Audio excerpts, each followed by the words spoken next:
શ્રી કૃષ્ણ શરણમ મમ, શ્રી કૃષ્ણ શરણમ. કિશોરીબાઈએ ધીમે પગલે જઈને દ્વાર ખોલ્યું અને મસ્તક પર ધીમે રહીને યમુનાજી હાથ મૂક્યો. આજે બહેન તો નથી આવી, પણ આપણા બધાની માં શ્રી યમુનાજી દ્વાર બની અને જ્યાં મસ્તક પર હાથ મૂક્યો ને રોમ રોમ રોમાંચ થઈ ગયો કિશોરીબાઈ. બેન આજે એવું લાગે છે જાણે યમુનાજી મસ્તક પર હાથ મૂક્યો અને યમુનાજી કે અરે યમુનાજી કોઈ આવતા હશે, ચાલ ચાલ મારે ઘરના કામ બહુ બાકી. પાછા ખાટલામાં બેસાડી દીધા અને ખાટલામાં બેઠા બેઠા કિશોરીબાઈના મુખે વિશુદ્ધ મથુરા સટે સકલ ગોપ ગોપી વૃતે કૃપા જલતિ સંસ્કૃતે મમ મનસ સુખમ. અડધો શ્લોક બોલ્યા કરે અને યમુનાજી ચાકરી. ગામમાં ગુસાઈજી પધાર્યા. ગુસાઈજીને ખબર પડી અરે આની ચાકરી તો યમુનાજી કરે. કિશોરીબાઈ દંડવત કરવા આવ્યા. પૂછ્યું કિશોરી તને ખબર છે તારી ચાકરી કોણ કરે? હા મારી બહેન રોજ આવીને મારી ચાકરી કરે છે. ગુસાઈજી કહે તારી બહેન નથી, એ તો શ્રી યમુનાજી તારી ચાકરી કરે. અને સાંભળતાની સાથે ભૂખ મૂકીને રડવા લાગ્યા કિશોરીબાઈ. અરે મારા દેહને કારણે મેં યમુનાજીને શ્રમા, પણ તનુ નવત્વ મેતાવતા, એ તો તનુ નવત્વનું દાન કરનારા યમુનાજી. એવા શ્રી યમુનાજી તો વિશુદ્ધ મથુરા તટ સકલ ગોપ ગોપતી વૃત્તિ. જો સપ્તમી વચન છે એટલે વિશુદ્ધ મથુરા તટે, ત્યાં વાક્ય પૂરું થઈ જાય છે. નહીં તો ઘણા લોકોને આમાં ક્વેશ્ચન થાય વિશુદ્ધ મથુરા તટે સકલ ગોપ ગોપી વૃત્તિ. મથુરાજીમાં સકલ ગોપ ના, પણ વિશુદ્ધ મથુરા તટે તો વાક્ય પૂરું થઈ ગયું. અને સકલ ગોપ ગોપી વૃત્તે, યમુનાજી ક્યારે પણ એકલા નથી, સકલ ગોપીજનો સાથે છે. એ યુથાધિપતિ છે અને એમના યુથના સર્વ ગોપીજનો એમની સાથે છે. રૂપ દેત આપ જેસી. યમુનાજી તો કેવી કૃપા કરે છે કે પોતાના જેવું રૂપ આપીને કૃપા કરે છે. એવા શ્રી યમુનાજી પોતાનું રૂપ આપે, પોતાનું ગુણ આપે, પોતાનો સ્વભાવ આપે. અને આમ કૃપા શ્રી યમુનાજી કરી અને એ જીવને વિશુદ્ધ મથુરા તટે સકલ ગોપ ગોપ. એટલે તમે જોજો યમુનાજીના મુખે ક્યાંય વિરહના વચન નહીં હોય, ક્યાંય યમુનાજીએ વિરહ કર્યો એવી કોઈ કથા બી નહીં મળે. કારણ કે યમુનાજી અખંડ સૌભાગ્યવતી છે અને અખંડ સંયોગવતી પણ છે. આપણે લાલ વસ્ત્ર કેમ ધરાવીએ છીએ યમુનાજીમાં? કારણ કે અખંડ સૌભાગ્યવતી છે. લાલ વસ્ત્ર પણ ઘણા પ્રકાર, પટલીનો પ્રકાર, ઘૂંઘટનો પ્રકાર, સાડીનો પ્રકાર. તમે જોવા જાવ તો ઘણી વાર પટલી રાખી, ઘણી વાર મરોડી, એમાં ઘણા ભાવ છે. ભાવાત્મકતામાં એમાં ઘણી બધી ચર્ચાઓ, ભાવનાઓ જારીથી લપેટવામાં પણ આવે છે. તો લાલ વસ્ત્ર અખંડ સૌભાગ્યનું પ્રતીક છે અને એટલા માટે અખંડ સૌભાગ્યવતી. પણ જે અખંડ સૌભાગ્યવતી હોય એ અખંડ સંયોગવતી હોય જરૂરી નથી, એને સતત સંયોગ હોય જરૂરી નથી. અહીંયા તો શયન સમય જારીથી ભીતર પધારે તો ઠાકોરજીનો ટેરો આવીને પ્રભુ પધારી જાય, પણ યમુનાજીને વિરહ ન થાય, સદાય સંયોગવતી છે. તો એવા શ્રી યમુનાજી સકલ ગોપ ગોપી વૃતે કૃપા જલધિ, એટલે કૃપાના સાગર, કૃપા જલધિ સંસ્કૃતે મળનારા મમ મનસ સુખમ ભાવય, મારા મનને આનંદ કરો એમ કહીને મહાપ્રભુજી આગળ આવ્યા. યયા ચરણ પદ્મજા મુરરીપો પ્રિયમ ભાવુકા.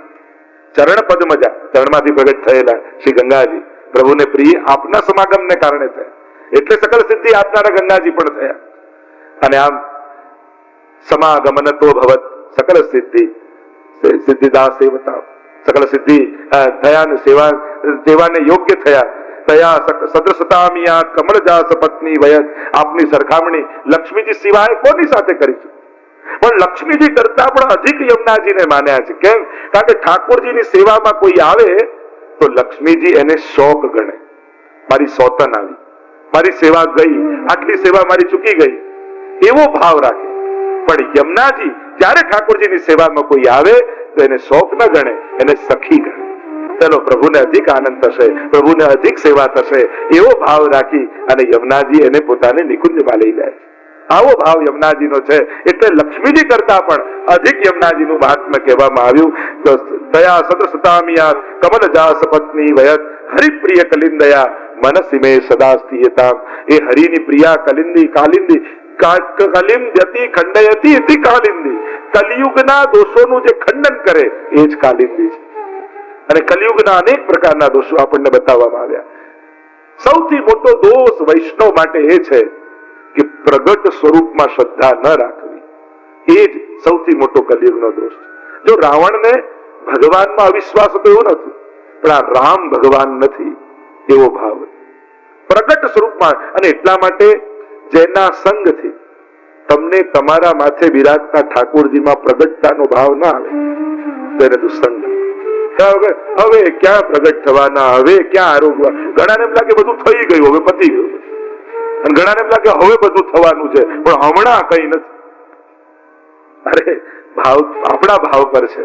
આજે પણ લાલન સેવા સ્વીકારે છે, આજે પણ મહાપ્રભુજીના વંશમાં બિરાજે છે, આજે પણ દમલાજી આ વૈષ્ણવી સૃષ્ટિમાં બિરાજમાન છે. આવો ભાવ પ્રગટ જે તમને તમારા વર્તમાનને અલૌકિક કરે એવા જીવનો સંગ કરજો. તમારી આજને અલૌકિક બનાવે એવા જીવનો સંગ કરજો.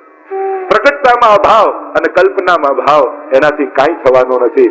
આજે મારી દ્રષ્ટિ એવી રહે કે મને વૈષ્ણવમાં દમલાજી દેખાય. અને હું તો હંમેશા કહું, તમે અમારામાં વલ્લભ કુલમાં વલ્લભ જુઓ છો તો અમારે પણ તમારી અંદર દમલાજી જોવા જોઈએ. જો આવો ઉચ્ચ ભાવ તમારો અમારા માટે અને અમારો તમારા ભાવે થઈ જશે તો પુષ્ટિ માર્ગનું સ્વરૂપ કંઈક જુદું થઈ જશે. અમારી ભૂલ શું છે? આ મારો સેવક છે, આ મારી ભૂલ. જો હું એમ વિચારું આ મહાપ્રભુજીનો સેવક છે તો બધા જ ભાગલા મટી જાય. જ્યાં સુધી અમારા સેવક માનતા રહીશું ત્યાં સુધી જ આ બધો ભેદ છે. જયારે એમ થશે ને આ બધા અમારા વલ્લભના સેવક છે તો કેવું સુંદર રૂપ પુષ્ટિ માર્ગનું થઈ જાય. ન ગાદી રૂપે, ન ઘર રૂપે, ન સંસ્થાઓ રૂપે. સંસ્થાઓ પણ વ્યવસ્થા માટે બરાબર છે, પણ પછી સંપ્રદાયથી મોટી કરવા સંસ્થાને મથવા લાગીએ તો ક્યાંક આપણે જ એને રૂંધી નાખીશું. વ્યવસ્થા માટે બધું બરાબર છે કે જેથી સંચાલન ચાલ્યા કરે, વ્યવસ્થા ચાલ્યા કરે, પણ મારી સંસ્થા અને એ જ સૌથી મોટી થાય ને એનું જ પ્રભુત્વ રહે, એનો જ આ મેમ્બર થાય, એનાથી જ બધું થાય તો પછી ક્યાંક આપણે જ નુકસાન આપણા સંપ્રદાયને પહોંચાડીએ છીએ. સંપ્રદાયથી મોટી સંસ્થા બનાવવા જઈશું ને તો આપણે જ ક્યાંક આપણા સંપ્રદાયમાં ભાગલા પાડી દઈશું. વ્યવસ્થા માટે કરો. હરણ ભાગતું શિકારીની પાછળ દોડતું હતું અને ઝાડની ગીચ ઝાડી હતી, એની આડમાં સંતાઈ ગયો. અને શિકારી શોધે ચારે બાજુ ક્યાંય ન દેખાયો અને શોધતો આગળ નીકળી ગયો. અને જે ઝાડીમાં પાંદડાની વચ્ચે હરણ સંતાયો હતો એને કુમળા પાંદડા દેખાય. એને તો જીભમાં સ્વાદ લાગ્યો.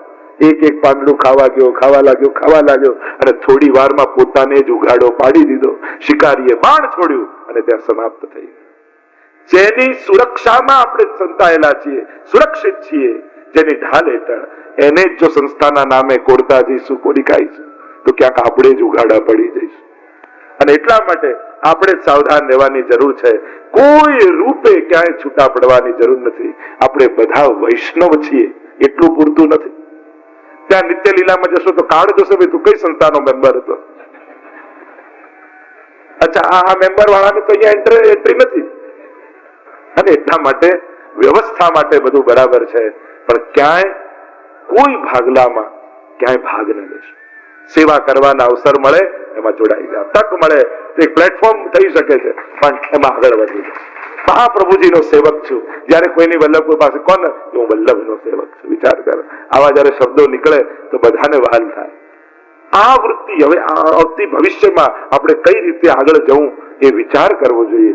20 વર્ષ પછી કેવો સમય આવશે એના માટે આજથી તૈયારી શરૂ ન કરી તો 20 વર્ષે આપણે બહુ મોડા પડી જઈશું અને પછી સંજોગો અને સ્થિતિઓને સુધારવી બહુ અઘરી થઈ જશે.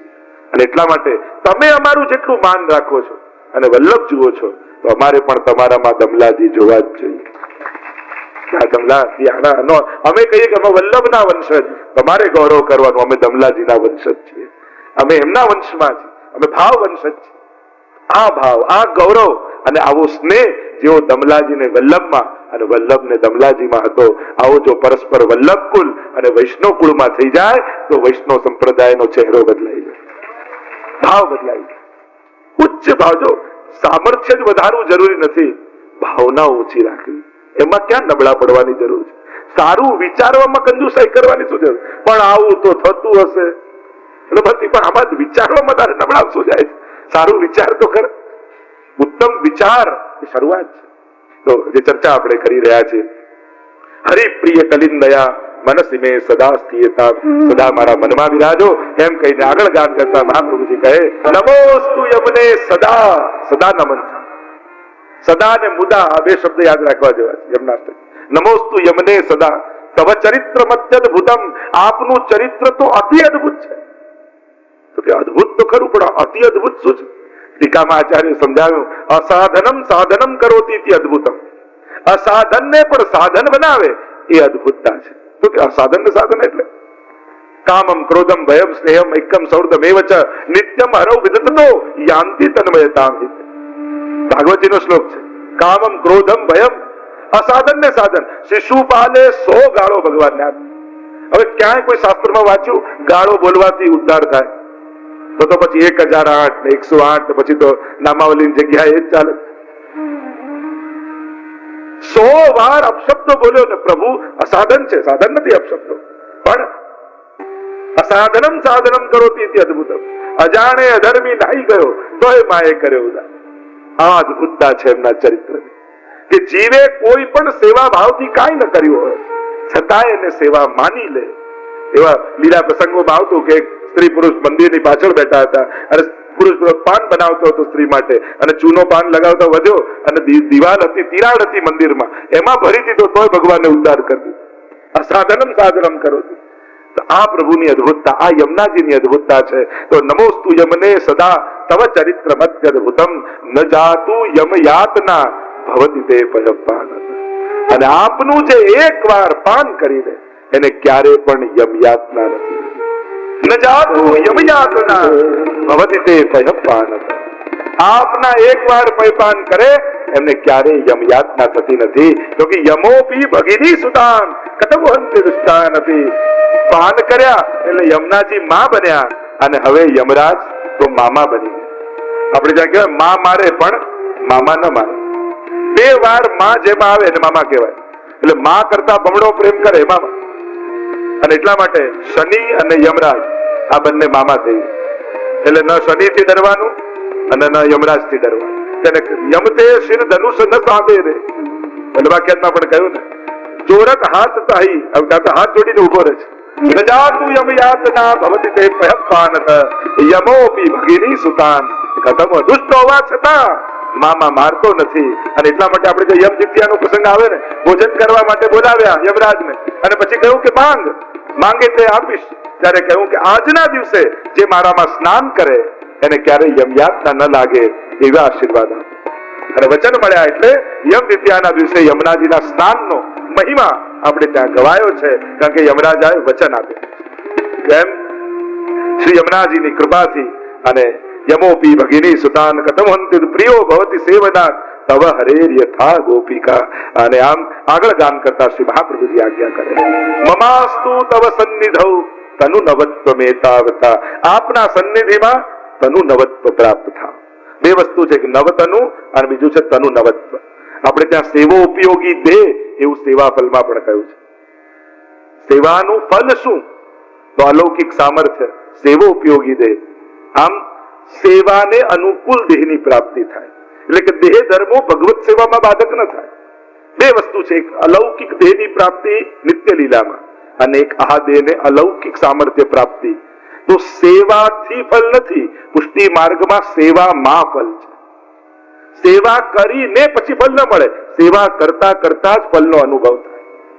આ વિશેષતા પુષ્ટિ માર્ગની છે, તનુ નવત્વની પ્રાપ્તિ. એવો અલૌકિક દેહ પુરુષોત્તમદાસ આદિની વાર્તામાં આવે ને, કે ગોપાલદાસને એમ થયું કે પિતાજી ગરડા થઈ ગયા છે, લાવ કાલથી સેવામાં હું જઈશ.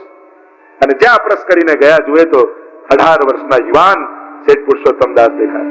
અને ત્યાં ભાવ પ્રકાશમાં હરિરાયજી લખે છે કે શું સેવા યુવાનીથી થાય છે? શું સેવા ધનથી થાય છે? સેવા ઘરથી થાય છે? સેવા સામર્થ્યથી થાય છે? ના, આ કશાથી સેવા થતી નથી. સેવા તો એ જ કરી શકે છે જેના હાથે ઠાકોરજી સેવા લેવા માંગતા હોય. બાકી કોઈ સાધન, સામર્થ્ય, સંપત્તિ, અનુકૂળતા, યુવાની, આયુ, આ કશું છે જો એનાથી થતું હોત તો ઘણા યુવાનો કોઈ સેવા નથી કરતા. બધું આનાથી જો ઉત્તમ સાધનોથી બધું થતું હોત તો ઘણા એવા છે, ન દાન કરે, ન પુણ્ય કરે, ન સત્કર્મ કરે, અરે જે સેવા કરે ને મદદ ન કરે. કહેજો તમે ફૂલ ન બની શકો, સુગંધ ન બની શકો, પણ પવન તો બની શકો ને. કોઈ સુંદર કાર્ય કરતું હોય અને એ સુવાસ આવતી હોય સેવાની, બીજું કઈ ન કરો, એ સુવાસ ફેલાવો તો ખરા. આ લોકો બહુ સારું કરે છે. મદદ કરવી હોય ને તો આ ગૌ સેવાના મંડળમાં કરજો, આ ગૌ સેવા પરિવારમાં કરજો. કેટલી ગાયોની સેવા કરે આ લોકો, બહેનોને મદદ કરે, વિધવા બહેનો માટે કાર્ય કરે, કોઈના આરોગ્ય માટેની મદદ કરે. કેટલી સેવા થઈ રહી. કમથી કમ પવન બની જાઓ. એ સુગંધને ફેલાવો તો ખરા, અને સત્કર્મ જ્યાં થતું હોય ત્યાં સાથ આપો, નહીં તો એની વાત કરો. સારી જ્યાં બી થતી હોય ત્યાં કે તમારે કરવું તો આ યોગ્ય જગ્યા છે. આજે લોકોને કરવું છે, યોગ્ય જગ્યાઓ નથી મળતી. ઘણીવાર ઘણી મોટી મોટી સંસ્થાઓ એના વ્યવસ્થામાં જ એટલું ખર્ચી નાખે છે કે ડોનેશનનો 40% તો એના વ્યવસ્થામાં જ ખર્ચાઈ જાય, 60% જ પહોંચે મોટી મોટી સંસ્થાઓમાં. અને એટલા માટે જે ઉદ્દેશ્ય માટે સેવા મળે એ ઉદ્દેશ્ય માટે જ એનો વિનિયોગ થવો જોઈએ. અને ઓછામાં ઓછા ખર્ચ કરી સંસ્થાએ પોતાના સંચાલનનો અને મેક્સિમમ એ સેવા માટે વપરાય એનો પ્રયાસ કરવો જોઈએ. તો અહીંયા જે મૂળ વાત આપણે કરી રહ્યા છીએ કે મમાસ્તુ તવ સન્નિધૌ તનુ નમત્વ મેતાવતા ન દુર્લભતમારતી મુરરીપો મુકુંદ પ્રિય અતોસ્તુ તવ લાલના, તમારી લાલના હો સુરધુનિ પરમ સંગમાત તવૈવ ભુવિ કીર્તિતા નતુ કદાપી પુષ્ટિ સ્થિતે. શ્રી ગંગાજી યમુનાજીને ભળ્યા અને તો જ યમ પુષ્ટિમાં એ ગવાયા છે, નહીં તો એકલા તો ક્યારેય નહીં, એમ કહીને મહાપ્રભુજી આગળ ગાન કરતા ગયા. સ્તુતિમ તવ કરોતિ કમલજા સપત્ની પ્રિય. એ કમલજાના સપત્ની આપની સ્તુતિ શું કરી શકે, કેટલી ગાઈ શકે? કે ગુણ અપાર મુખ એક કાલો બરનીએ, તો આપની સ્તુતિ ક્યાં સુધી ગાઈ શકે? અને આમ હરે ધનુસેવયા ભવતી સૌખ્યમાં મોક્ષત ઇયમ તવ કથાધિકા સકલ ગોપિકા સંગમ સ્મર શ્રમ જલાણુભી સકલ ગાત્ર જય સંગમ. અને આપનું કોઈ પાન કરે તો યમુનાજીના જલમાં શું છે? નિત્ય રાસના સ્થાન 3 છે, વૃંદાવન, ગિરિરાજજી અને યમુનાજી. રોજ ઠાકોરજી રાસ કર્યા પછી યમુનાજીમાં સર્વ ગોપીજનો સાથે પધારે અને પ્રભુમાં રસો વૈસહ, રસ સિવાય બીજું કાંઈ નથી. એટલે નિત્ય પ્રભુ યમુનાજીમાં પોતાના શ્રમ બિંદુ પર જણાવે. સ્મર શ્રમ જલાણુ. ઘણી વાર બોલવામાં ઘણાને જેમ સર્વોત્તમ સ્તોત્રમાં થાય સ્વાર્થોજ્જિતા અખિલ પ્રાણ પ્રિયસ્તા દશવેષ્ટિત, મોટા ભાગના લોકો જીજતા અને એવું કઈ બોલવામાં ઘણી વાર ભૂલ થતી હોય તો સ્મર શ્રમ જલાણુ. સ્મર એટલે કામ, સ્મર શ્રમ જલાણુ એ શ્રમ બિંદુ, શ્રમજલ શ્રી યમુનાજીમાં પધરાવે ઠાકોરજી સકલ ગાત્ર જય સંગમ. એટલે કે તમે યમુનાજીના પાન કરો ત્યારે રૂવાડે રૂવાડે પ્રભુ સાથે સકલ ગાત્રોનો સંગમ થાય. એવા શ્રી યમુનાજીના સ્વરૂપ અને સુરત શ્રમ બિંદુ સી સિંધુ સી વહી ચલી. શ્રી યમુનાજી તો અલૌકિક ભગવત રૂપનો પ્રવાહ છે. તમે લોટી ખોલી યમુના પાને કરાવો ને કોઈ, તો કોઈને યમુના પાન કરાયું એટલે આખી વ્રજયાત્રા કરાયાનું ફલ બરાબર છે. કારણ કે આખા બ્રજનો રસ એ શ્રી યમુનાજી છે, સમસ્ત બ્રજનો રસ. અને એ યમુનાજીમાં ઠાકોરજી પધરાવે છે એટલે કોઈને યમુના પાન કરાવવું એટલે વ્રજયાત્રા આવે. એટલાનું નામ જ છે લોટી. મેં પ્રભુ કે ચરણો મેં લોટી, પ્રભુના ચરણોમાં લૂટી જવું એ જ લોટી ઉત્સવ છે, પ્રભુના થઈ જવું. અને એટલા માટે સ્મર શ્રમ જલાણુભી સકલ ગાત્ર, એ તો સકલ સાક્ષાત વ્રજનો સ્મર શ્રમ જલાણુભી સકલ ગાત્ર છે. સર્વાંગ સંબંધ થાય છે. ઘણા ભાવાત્મક અર્થો છે. અને મહાપ્રભુજી ફલરૂપ 9મા શ્લોકનું ગાન કરતા આજ્ઞા કરે. 9મા શ્લોકમાં ફલ બતાવે. તવાસ્તકમ ઇદમ મુદા, મુદા શબ્દ ફરી પ્રયોગ આવ્યો આનંદપૂર્વક. પઠતી સૂર સૂતે સદા, સદા એનો પાઠ કરે છે. ઘણી વાર લોકો કે રાતના યમનાષ્ટક થાય, યમુનાજીને શ્રમ પડે, બપોરે થાય. ઘણા લોકો એવા પ્રશ્ન કરતા હોય. પઠતી સૂર સૂતે સદા. છોડવું હોય, બંધ કરવું હોય તો પૂછવું, કરવા માટે પૂછવાની જરૂરત નથી, તો કરતા જ રહેવું. તસ્માત સર્વાત્મના નિત્યમ શ્રી કૃષ્ણ શરણમ મમ વદત રેવ સતતમ સ્થે મિત્યેમેવતિ. એટલા માટે સતત પાઠ કરો.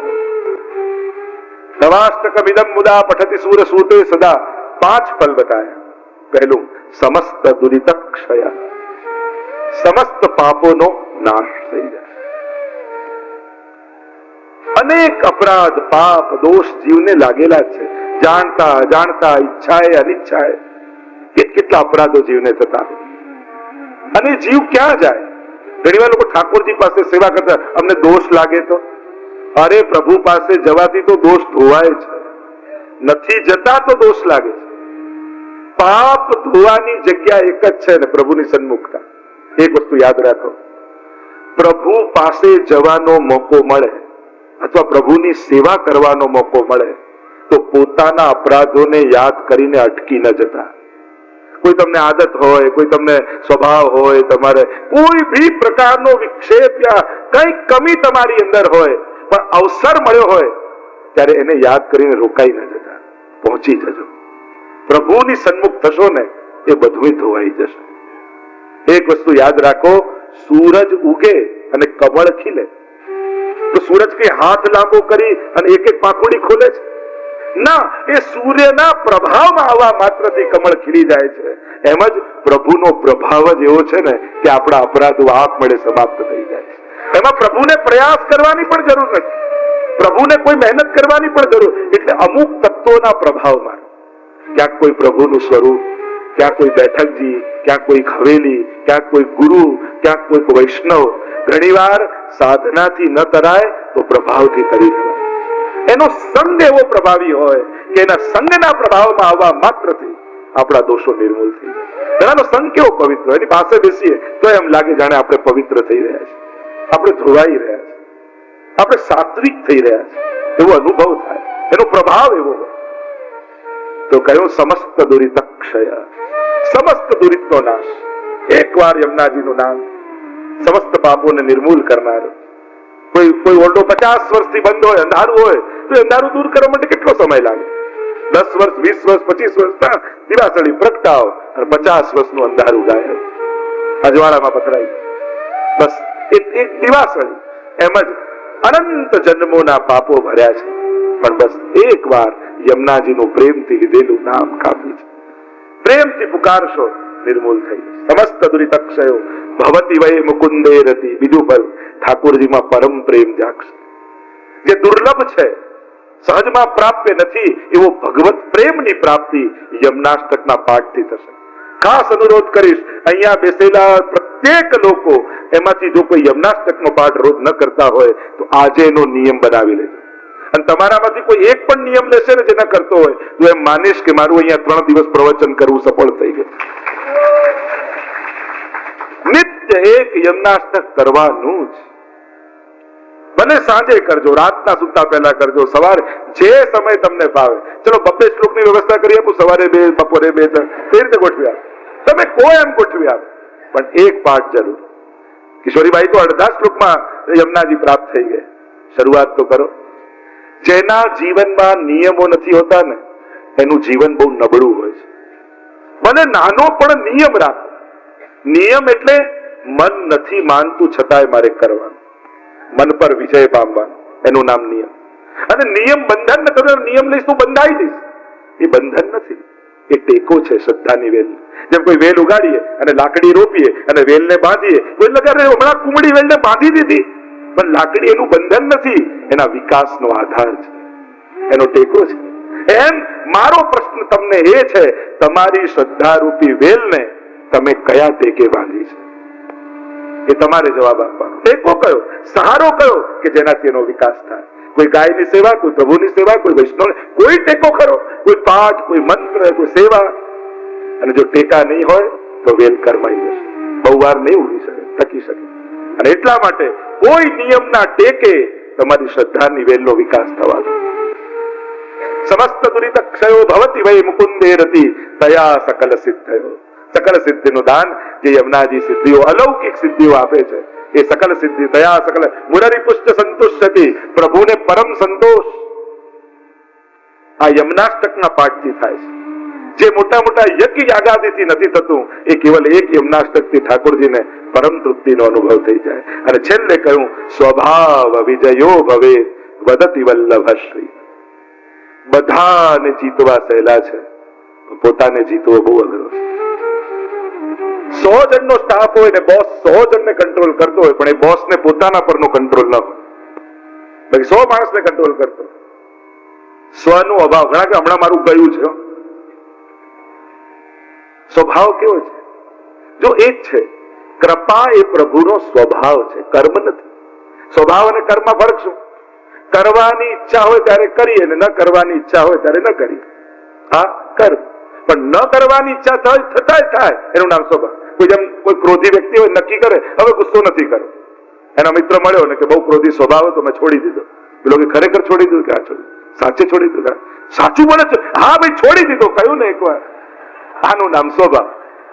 એમ ભગવાન કર્મના સિદ્ધાંતો એટલા લખે, આવા કર્મ કરે તો આવું ફળ મળે ને આવું કર્મ કરે તો આવું ફળ મળે.